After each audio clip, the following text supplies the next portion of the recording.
And now, live from England, bringing you news and analysis that you won't find on the corporate and government mainstream media. It's the WideShut Webcast.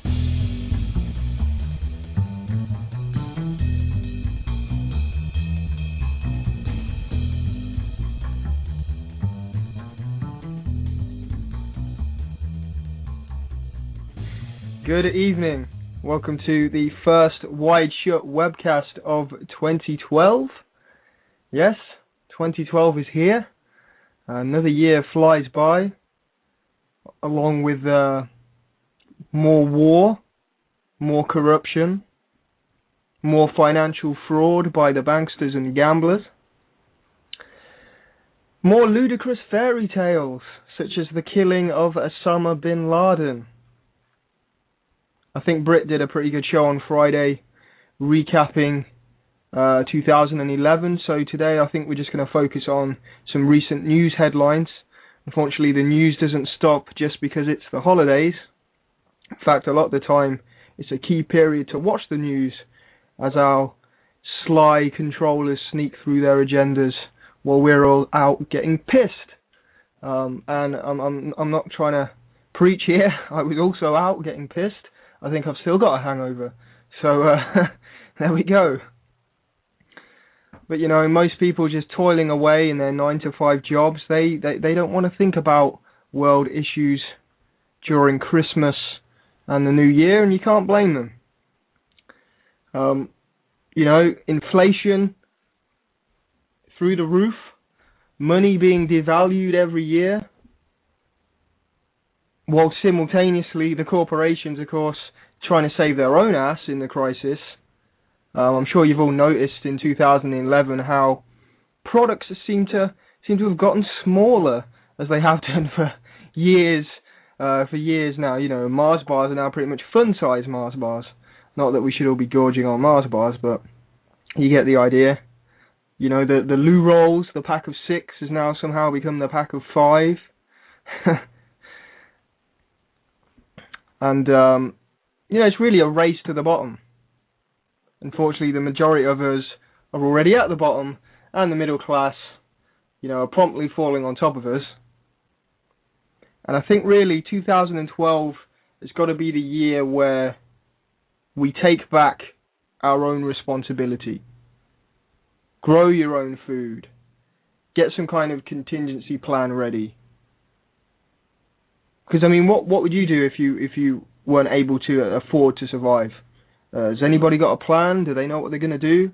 I mean, I'll be honest, I've not really got a plan, and it's getting pretty tough to survive. So I think 2012 is that year where we really, you know, got to start thinking about what could happen if the shizzle hits the fan. I mean, it's just common sense. This isn't, you know, 2012 end of the world freakiness, but yeah, it's just common sense. These are things we've got to think about. If we never take self-responsibility, then we're never going to be free anyway. The government will take that responsibility for us and then abuse the power like they have been doing for, well, since governments existed, really. And we're kind of seeing that in today's first headline, Westminster to link council tax benefits to behaviour. This is an article I did a few days ago. As part of the government's disingenuous and ongoing cuts process, Westminster Council today unveiled plans to link council tax benefits to behaviour. 23,000 plus homes have been informed that in the future, how they act will determine whether they'll get paid or not. Cameron obviously hoping that he'll catch a few people out and scrape back a bit more public money for the bankers. According to The Guardian, the council is the first to consider reducing or taking away benefits from those causing a nuisance to society. More local authorities are expected to draw up similar plans as they prepare to take full control of council tax benefit from 2013. Under the Westminster plan, an average household could see its benefit reduced by anything between £56 and the entire amount of £560, depending on the seriousness of the misbehaviour. This will range from small cuts due to anything they deem antisocial to possibly the full amount being removed for persistent criminals. Of course, as reasonable as this sounds to law-abiding citizens, with growing social unrest and the potential for the economy to get a hell of a lot worse in the future, this new legislation may end up acting as a control tool for the increasingly fascist state. Following the London riots, the coalition government backed plans to remove benefits and to evict council tenants if they were caught up in the rioting, completely failing to address the wider context as to why they happened. Naturally, as society implodes and life becomes harder to live, crime is going to increase and rioting will probably happen again. Along the same lines, as more and more people wake up to the reality of our corrupt government and their collusion with the corporate criminals, there will be more protesting and more political action. When police incite peaceful protests to become violent, will those protesters be considered a nuisance to society? Are those that protest the TV license that goes to pay for pro-war propaganda antisocial? Are those that are prosecuted for refusing to fill out the blood-addled census form criminals? There is simply no legitimacy and trust in the current government, so it's not unimaginable that at some point they'll widen the goalposts and use these various schemes to keep people in line, while the elite continue with their Ponzi scheme, the real nuisance in society, and that's putting it extremely lightly. After all, we were told those who are hard-working and really do want to earn a living will not be targeted by benefit reforms, but instead we're seeing moves to force those on benefits to work for those benefits for nothing, so large supermarket chains and other corporations can milk the free labour instead of offering real minimum wage jobs. Need we remind Cameron that the record youth unemployment right now isn't because of laziness or antisocial scum, but because his paymasters in the city got far too greedy and are being paid the public's money because of that greed? Of course, to avoid any repercussions from the various benefits reforms, informed citizens should be making steps to secure themselves independently of government handouts. If the proverbial shit hits the fan, relying on the beast will only serve to keep it in power. So, just another little policy there, ramming through to add to all the other little policies of our loving coalition government. All of them obviously disingenuous. You know, oh, we need to sell off our schools to make them better, we need to do this or that. It's all about cutting money. You know, say what you want about socialism or free market or whatever, but a lot of the time it's about motives. And these people are just desperately trying to gather any kind of extra money they can so they can sort out this deficit and debt. You know, we've had the proposed plans for prison slave labour, where inmates would work 9 to 5 for select corporations, and then they'd only be paid a small coupon for basic prison things. You know, I don't know, what do they have in prisons? Toothpaste or whatever. Maybe those jobs could be given to young people for a real wage, you know? Just a suggestion. I mentioned briefly in the article about people being forced to work for their benefits. But the trouble with that is it kind of sounds, oh, well, no big deal, but they're working at hours. In the end, it works out below minimum wage. That's what I'm trying to say. In other words, people are being forced to work X number of hours or certain days or whatever, in the long run, and working out to be lower than minimum wage if they weren't on benefits. So we have a situation where businesses, supermarkets, it happened to my stepbrother, he had to work at one of the supermarkets, and they're basically getting free labour. So obviously they're not going to give them the full job if they're getting free labour. They're just going to keep abusing this kind of system that's now been put in place. You know, you may as well just send people off to the camps and give them an equal amount of gruel each day. Yay! You know, is this Oliver Twist 2.0? Please, Cameron, I want some more. Well, it's all going to the bankers, I'm afraid. And then, of course, you have the irony of the invasion of Libya, a state where young people got free education, couples were given houses, they had a their own kind of NHS system. But we've got to go over there and spread freedom and democracy and central banks. But it didn't work out too well, did it? You know, now they're under a form of Sharia law. You have Al-Qaeda flags flapping over courthouses. And estimates are that there are about 30,000 dead. So, I mean, good job at protecting civilians there. I mean, I guess they protected civilians from Gaddafi. I'm not sure whether that ever proved to be true that, you know, he was murdering civilians or not. But they just didn't protect the people from NATO's bombs. I guess it's kind of a loophole. We went in to protect the civilians from Gaddafi. But when we kill them, you know, it's fine. And I actually touch on some of this briefly in my new film, 7/7 What Did They Know?, which is now available on YouTube for free. And if you use the BitTorrent file sharing system, it's also out there in DVD ISO format. So you can basically just download it and put it straight on a disc if you've got, you know, a DVD burner or whatever. That's the link if any of you have yet to see it. If anybody wants to support the film and my work and future films and whatever, or would like to buy me a pint or something, then you can also donate £4 and I'll send you it on a disc. You know, there's no cover or anything, but you'll get it on DVD pre-burnt, and you can do that at wideshut.co.uk/donate.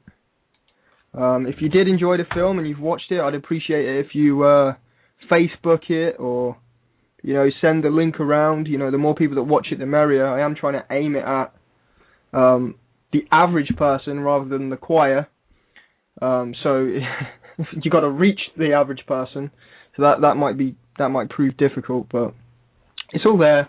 Go watch it, spread it around, and I hope you enjoy it.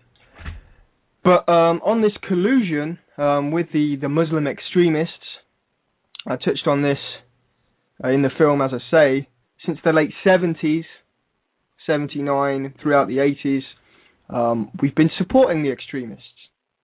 It's perhaps one of the best kept secrets in modern times. We supported the Mujahideen, as I say, through the 80s, which gave birth to, quote, Al-Qaeda. Bin Laden, who was the liaison basically between CIA, ISI, and the various factions within the Mujahideen. There was actually a lot of infighting, and I believe it was, I can't think of his name, but one of Bin Laden's brothers actually came out and said that while there was all this infighting going on, they got closer with Bin Laden because he proved to be a good, as I say, liaison between the different factions.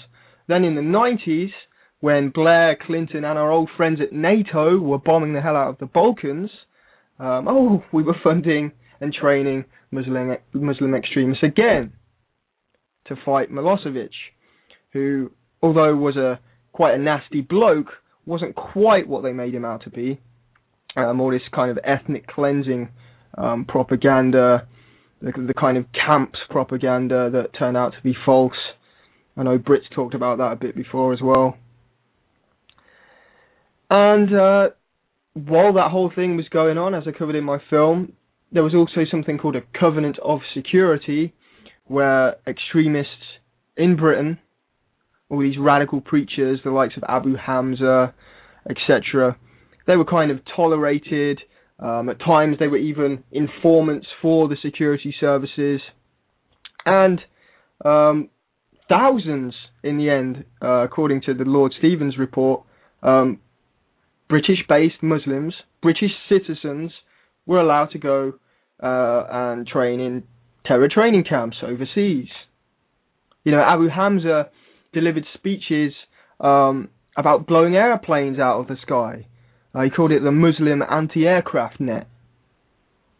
That's all fine. We'll just let this guy spout off all this nonsense. So we've always kind of tolerated and worked directly with these people. More recently, we saw, I know there's been some more research into this, but the Bush administration at one point were funding Jundallah to destabilize Iran. We're now working with Al Qaeda in Libya.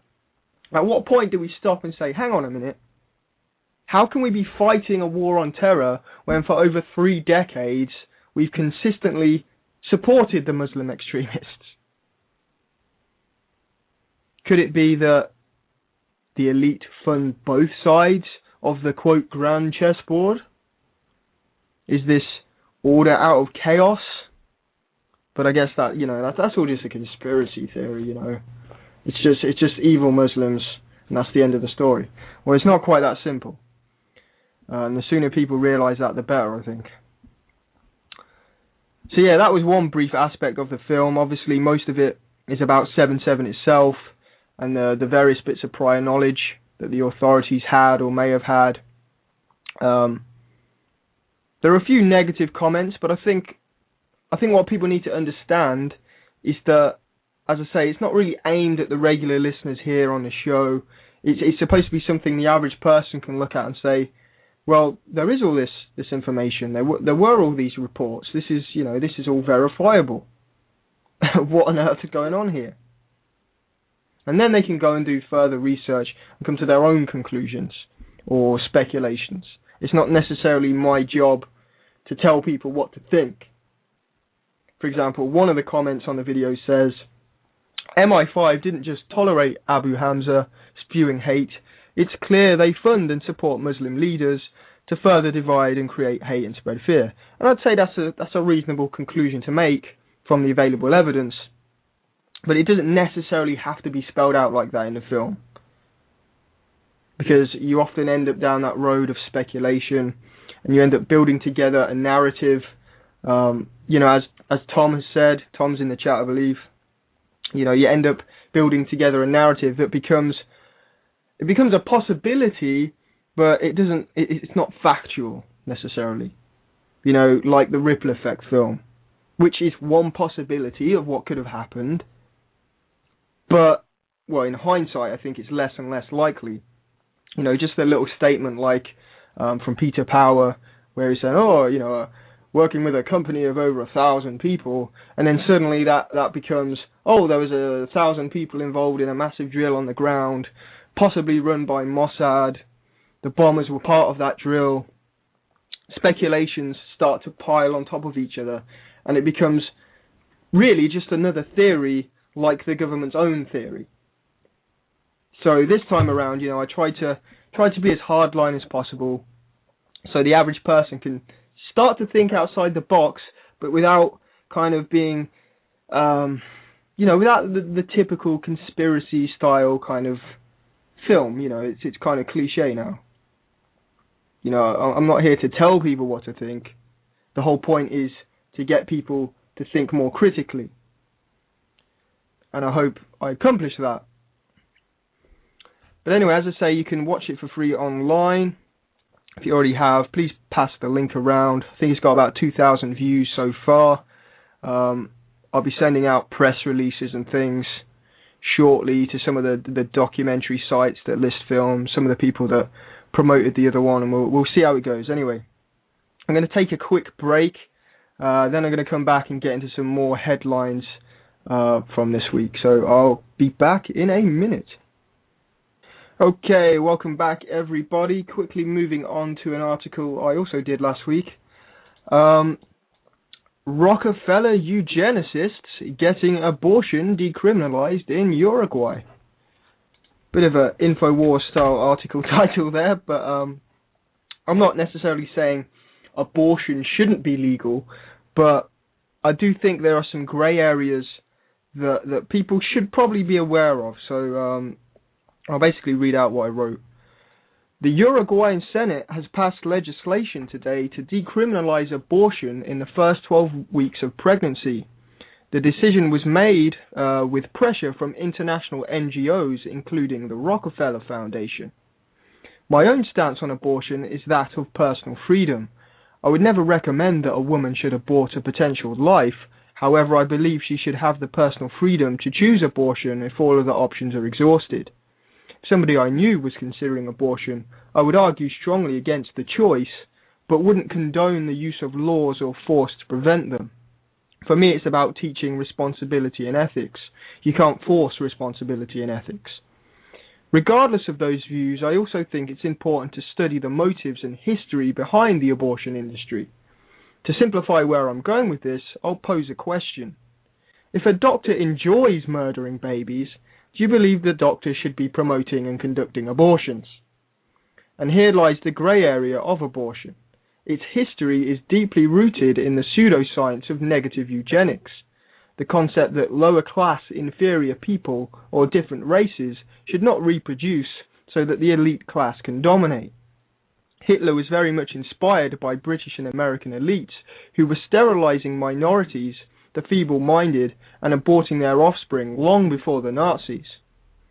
On one level, you'd think I'd be fine about the Rockefeller Foundation financing the push for abortion to be made legal in Uruguay, since I believe in a woman's right to choose. But we swiftly enter those grey areas. It was the robber barons such as the Rockefellers, the Harriman Railroad fortune, and the Carnegie Institute that funded the original eugenics programs in the US. These deeply racist and unscientific predators enacted laws prohibiting the poorly educated lower classes from marrying or reproducing, forcibly sterilizing over 64,000 individuals from 1907 to 1963. In May 1926, Rockefeller granted $250,000 to the Kaiser Wilhelm Institute, which would go on to aid Hitler's Nazi medical experiments and programs, including eugenics and racial hygiene. So when one of the same foundations is promoting abortion on the poor South American nation of Uruguay today, it's not as simple as, oh, they just want to help. Elite-moneyed foundations rarely just want to help without another motive. It was only in 1974 that Henry Kissinger wrote Memorandum 200, making it official US policy to reduce the population of third world countries in case they start infringing on America's strategic, economic and military interests. This wasn't to help, it was to prevent competition. Abortion is also tied to the overpopulation and climate change crowd, who claim life must be stunted because it is no longer sustainable. Who can forget the video of Bill Gates basically claiming man equals CO2, so he must subtract man to reduce CO2? Bill and Melinda Gates are a substantial donor to Planned Parenthood, the abortion juggernaut founded by ardent racist and Hitler admirer Margaret Sanger, who through selective history has somehow become a liberal role model. Does Bill Gates promote abortion because he cares about the life of the individual woman? Or does he promote abortion because he wants to reduce the world's population and is an alarmist believer in man-made global warming? A representative of the Family and Life Ministry of the Uruguayan Episcopal... I can't even fucking say the word. Told the Senate Public Health Committee that these days, very few people are ignorant of the existence of international interests in favour of imposing abortion on countries. There are international foundations behind these pressures, like the Rockefeller Foundation, the Ford Foundation, the MacArthur Foundation, and many more, who see world population growth as a security problem, said Gabriela Lopez, secretary of the it's not going to work conference. We can often get wrapped up in the pro-life, pro-choice debate, but there may be an elitist bigger picture that some of these countries may not be addressing. What business do Western-based foundations have directing South American legislation? For an extremely well-documented history of eugenics, I recommend the book War Against the Weak by Edwin Black. And it's definitely a massive book, but well worth the read. Pretty much go through all the archives of the different eugenics institutes and stuff that were around in the early days pre-Hitler. So yeah, definitely check that out. Yeah, it's not the longest or most in-depth article, but basically, what right do elitist foundations, many who made their initial wealth, under very dubious circumstances, what right do they have really to get involved in foreign politics? If the Uruguayan people choose to make abortion legal or to decriminalize it, then surely that's their decision and their decision alone, not the Rockefeller Foundation. What happened to national sovereignty? They say there's no push for global government or whatever. Then why is national sovereignty disappearing all over the place? Why do NGOs fund movements in South America? And again, if some poor girl has become pregnant and has no chance of looking after the child, I'm not saying that she should have to go down some alley somewhere and have an abortion from some backstreet doctor, but nothing is ever quite that simple. That's all I'm saying. I mean, do you really think the Rockefeller Foundation is just a nice, charity with no other motives there? Their official slogan is smart globalization. And that's always the kind of intellectual stance a lot of these globalist groups take. That they're not the ones behind globalization. They're not pushing for a world government. They're just helping people along as the world government naturally comes into being. Well, I mean, if you've read David Rockefeller's book, I don't think that's quite true. He admits that he's an internationalist and he's working against national sovereignty. He says it in a joking manner, but he blatantly admits it, and he's proud of it. I think there's another side to that. Stock in the family's oil companies is a major part of the foundation's assets, beginning with Standard Oil and now with its corporate descendants, including ExxonMobil. The same Standard Oil that was in bed with IG Farben and the Nazis. I already talked about the Kaiser Wilhelm Institute. It's blood money. You could make the argument that, they're good now and they're just trying to make amends or whatever, but it's blood money.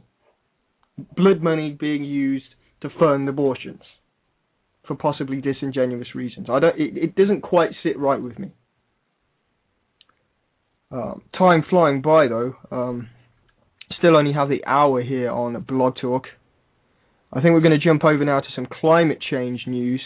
Funny little tidbit from a blog that was linked to by Climate Depot, the big kind of climate skeptic website. And it just reminds us that these, quote, scientists who keep telling us about the science, and it's all about the science, well, they're just as political and alarmist as the politicians. They always make that claim, well, we're just about the science. The politicians are the alarmist ones or whatever. Well, this is what Dr. Pachuri said in 2007. I'll just read out the short blog. If there's no action before 2012, that's too late. What we do in the next 2 to 3 years will determine our future. This is the defining moment. And that's what Pachuri, chairman of the IPCC, said in November 2007. The above quote appeared in the New York Times article that also contained this paragraph. Delegations from hundreds of nations will be meeting in Bali, Indonesia in 2 weeks to start hammering out a global climate agreement to succeed the Kyoto Protocol, the current climate change treaty. The first phase of the Kyoto Treaty expires in 2012. So did Bali produce a successor to the Kyoto Protocol? No. Did Copenhagen? No. Cancun? No. Durban? No. That settles it then. I guess we're all done for. And then the person says, Happy New Year. And it's not an isolated thing. All these IPCC scientists, they've all been caught over and over again making stuff up, exaggerating, fear-mongering. They don't call it climate change alarmism for nothing. The melting of the Himalayan glaciers. Well, we're still waiting for that to happen. We're still waiting for sea levels to rise and wash us all away. We're told the polar bears are dying when their populations have been increasing. And again, I'm not a scientist. Obviously, I'm a Blog Talk radio host. But if they really want to focus on the science, like they say, then why don't they focus on the science instead of, making up all these alarmist predictions that, this is going to end by such and such, the sea level is going to be here by then. It's like, well, they always turn out to be false. it's just fear-mongering. And here's an update from ClimateGate 2.0. People still going through the emails and writing pieces on them. Here's one from Giorgi Filippo, who has contributed to all 5 IPCC assessment reports, and he sent this out to a whole list of his peers. And this is what he says. First, let me say that in general, as my own opinion, I feel rather uncomfortable about using not only unpublished, but also unreviewed material as the backbone of our conclusions, or any conclusions. I realise that Chapter 9 is including SRES stuff, and thus we can and need to do that too, but the fact is that in doing so, the rules of IPCC have been softened to the point that, in this way, the IPCC is not anymore an assessment of published science, which is its proclaimed goal, but production of results. The softened condition that the models themselves have to be published does not even apply because the Japanese model, for example, is very different from the published one, which gave results not even close to the actual outlier version. In the old dataset, the CCC model was the outlier. Essentially, I feel that at this point there are very little rules and almost anything goes. I think this will set a dangerous precedent which might mine the IPCC credibility. And I am a bit uncomfortable that now nearly everybody seems to think that it is okay. Anyways, this is only my opinion for what it's worth. And we've seen this before. I covered the other week a couple of weeks ago now, about the emails where they were hiding behind freedom of information, they were exempt. There was also the thing about them scouring, any literature they could just to find some obscure reference somewhere to prove that their theory on tornadoes was really true when it wasn't. They've been caught citing student papers, all sorts of weird things. And they always go on about the peer review process. Well, basically in this email, Giorgi Filippo is pointing out that they've been using unpublished and unreviewed material.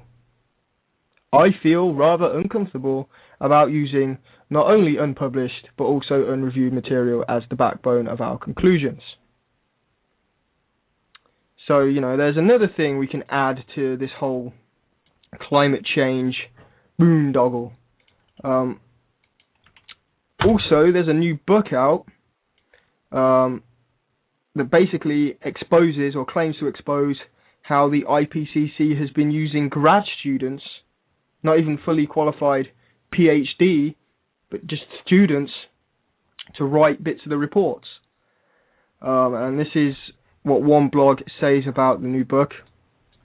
A scathing new expose on the UN's Intergovernmental Panel of Climate Change, which sets the world's agenda when it comes to the current state of the climate, claims that its reports are often being written by graduate students with little or no experience in their field of study and whose efforts normally might be barely enough to satisfy grad school requirements. Grad students often co-author scientific papers to help with the laborious task of writing. Such papers are rarely the cornerstone for trillions of dollars worth of government climate funding, however, nor do they win Nobel Peace Prizes. We've been told for the past 2 decades that the Climate Bible was written by the world's foremost experts. Canadian journalist Donna Laframboise told Fox News, but the fact is you are just not qualified without a doctorate. In academia, you aren't even on the radar at that point.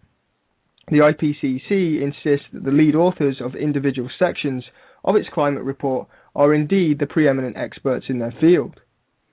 These authors are nominated by governments and selected based on expertise, a spokesman told Fox News.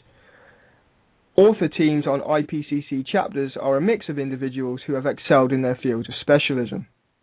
Released this month, Laframboise's book, The Delinquent Teenager Who Was Mistaken for the World's Top Climate Expert, calls that into question. The book names nearly half a dozen lead authors in the IPCC's reports over the years who were barely out of college when tapped to author the final word on the effects of climate change. And it's got a list of different people. One lead author of the 2001 edition was a trainee at the Munich Reinsurance Company in 2000 and lacked a master's degree while on the panel. He did not earn a PhD until 10 years later. Another lead author in 1999 earned his master's only 2 years earlier and had his first academic paper published in 1995. An Australian academic was an assistant author in 2001 and a lead author in 2007, despite not earning her PhD until 2009. Dutch geography professor Richard Klein has been a lead author for 6 IPC reports, and in 1997 became a coordinating lead author. He was promoted to the panel's most senior role while he was only 28 years old, 6 years before completing his PhD. The book claims that neither Klein's youth nor his thin academic credentials prevented the IPCC from regarding him as one of the world's top experts. Klein confirmed in an email to Fox News that he had not yet turned 25 when he was selected to author a portion of the report that would shape the world's climate policy. I am happy to leave it to others to reflect on the fact that I was 24 when I was lead author of an IPCC chapter for the first time, and that it was 2 years after I did a 3-month work placement at Greenpeace. Oh great, so, the non-scientific propaganda organisation Greenpeace, and this guy's like some big respected climatologist or climate scientist. Aaron Hurtas, spokesman for the Union of Concerned Scientists, told FoxNews.com that age is irrelevant and shouldn't impact the conclusions of major scientific work. Well, yeah, I agree with that. I mean, sometimes people dismiss me because of my age, but, this should be about qualifications and whether they're up for the job, and if they're still kind of grad students and whatnot, it doesn't fill me with enthusiasm, put it that way. Attacking scientists based on their age instead of their work is misleading and more than a little offensive to younger researchers, he said. The IPCC's materials are thoroughly vetted by many scientists and are open to public comment too. Well, apart from when they hide behind the Freedom of Information Act and are exempt from it. At a top-level university, grad students are often employed to help with research guided by a lead researcher with a doctorate degree, Anthony Watts, a meteorologist and notable climate blogger, told Fox News. But when research is done in a college situation, the scientists work closely with the grad students, and then the findings are sent to a peer review where, they just said that they weren't always using reviewed work, where it is checked for accuracy and revised. In the IPCC, that whole process is skipped, leading to possible flaws, he said. Regardless, scientists agree about climate change. Oh, okay. What we can't do is bury our heads in the sand and be distracted by attacks on scientists. Lafam Boys uncovered this information thanks to a team of citizen auditors on her climate blog noconsensus.org, recruited last year to assess the UN's most recent climate change report. Following revelations of sloppy syntax and factual errors, such as claims that Himalayan glaciers are on the verge of vanishing, or the rainforest was endangered by global warming. She hopes her book will bring about change in public attitudes. We've been told that the IPCC is a responsible businessman in a 3-piece suit, but it turns out it's a sloppy-dressed teenager and a spoiled brat that can't be trusted.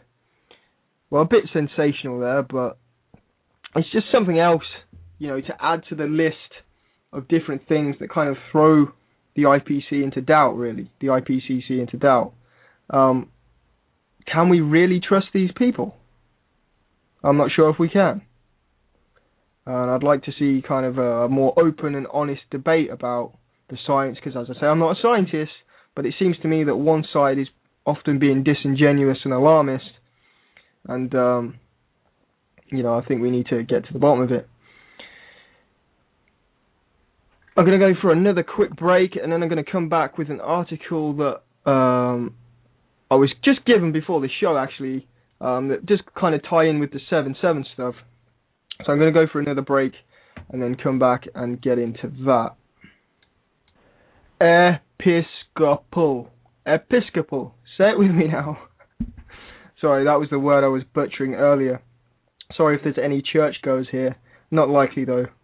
Anyway, moving on to our final headline today. It's an old article, but I think it kind of highlights some of the shenanigans that MI5 are up to in the Muslim community. It's from 2009, but I got it pasted to me earlier. How MI5 blackmails British Muslims. Sorry, I was just reading Cookie's comment there.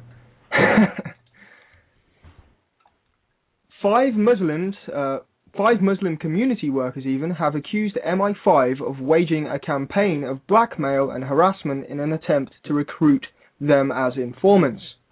The men claim they were given a choice of working for the security service or face detention and harassment in the UK and overseas. They have made official complaints to the police, to the body which oversees the work of the security service, and to their local MP Frank Dobson. Now they have decided to speak publicly about their experiences in the hope that publicity will stop similar tactics being used in the future. Intelligence gathered by informers is crucial to stopping further terror outrages, but the men's allegations raise concerns about the coercion of young Muslim men by the security service and the damage this does to the gathering of information in the future. 3 of the men say they were detained at foreign airports on the orders of MI5 after leaving Britain on family holidays last year. After they were sent back to the UK, they were interviewed by MI5 officers who say they falsely accused them of links to Islamic extremism. On each occasion, the agents said they would lift the travel restrictions and threat of detention in return for their cooperation. When the men refused, some of them received what they say were intimidating phone calls and threats. 2 other Muslim men say they were approached by MI5 at their homes after police officers posed as postmen. It's a pretty scary thought. Each of the 5 men, aged between 19 and 25, was warned that if he did not help the security services, he would be considered a terror suspect. And then he could be held just for being a suspect. A 6th man was held by MI5 for 3 hours after returning from his honeymoon in Saudi Arabia. He too claims he was threatened with travel restrictions if he tried to leave the UK. You see, it's almost like they go one way with it and then they go completely the other way, overboard. Mr. Elmi further alleges, hang on, I skipped a paragraph. An agent who gave her name as Catherine is alleged to have made direct threats to Adidaris Elmi, a 25-year-old cinema worker from North London. In one telephone call, she rang him at 7 a.m. to congratulate him on the birth of his baby girl. His wife was still 7 months pregnant, and the couple had expressly told the hospital that they did not want to know the sex of their child. Something out of a film, that. Mr. Elmi further alleges, Catherine tried to threaten me by saying, and it still runs through my mind now, remember, this won't be the last time we ever meet. And then during our last conversation, she explained, if you do not want anything to happen to your family, you will cooperate. Nice. Madhi Hashi, a 19-year-old care worker from Camden, claims he was held for 16 hours in a cell in some airport somewhere that I'm going to butcher, so I'm not even going to say it, on orders of MI5. He alleges that when he was returned to the UK on 9th of April this year, he was met by an MI5 agent who told him his terror suspect status would remain until he agreed. I'm going to stop there, folks, because I did promise somebody that I would play them a song. I'm sure you can all read, probably better than me. So the link's there for you all to check out. You know, scary stuff, but not entirely surprising. But we're now going to go to... what's the name of the song? I've got it written down here. Separate and Conquer by Jamie Pitcher. And he's an independent musician from the States. So I'll play that now. And be sure to come back in half an hour for the Reality Check show with Bluebus. Cheers, everybody. If you found the preceding information valuable, please consider buying a DVD or making a small donation of your choosing.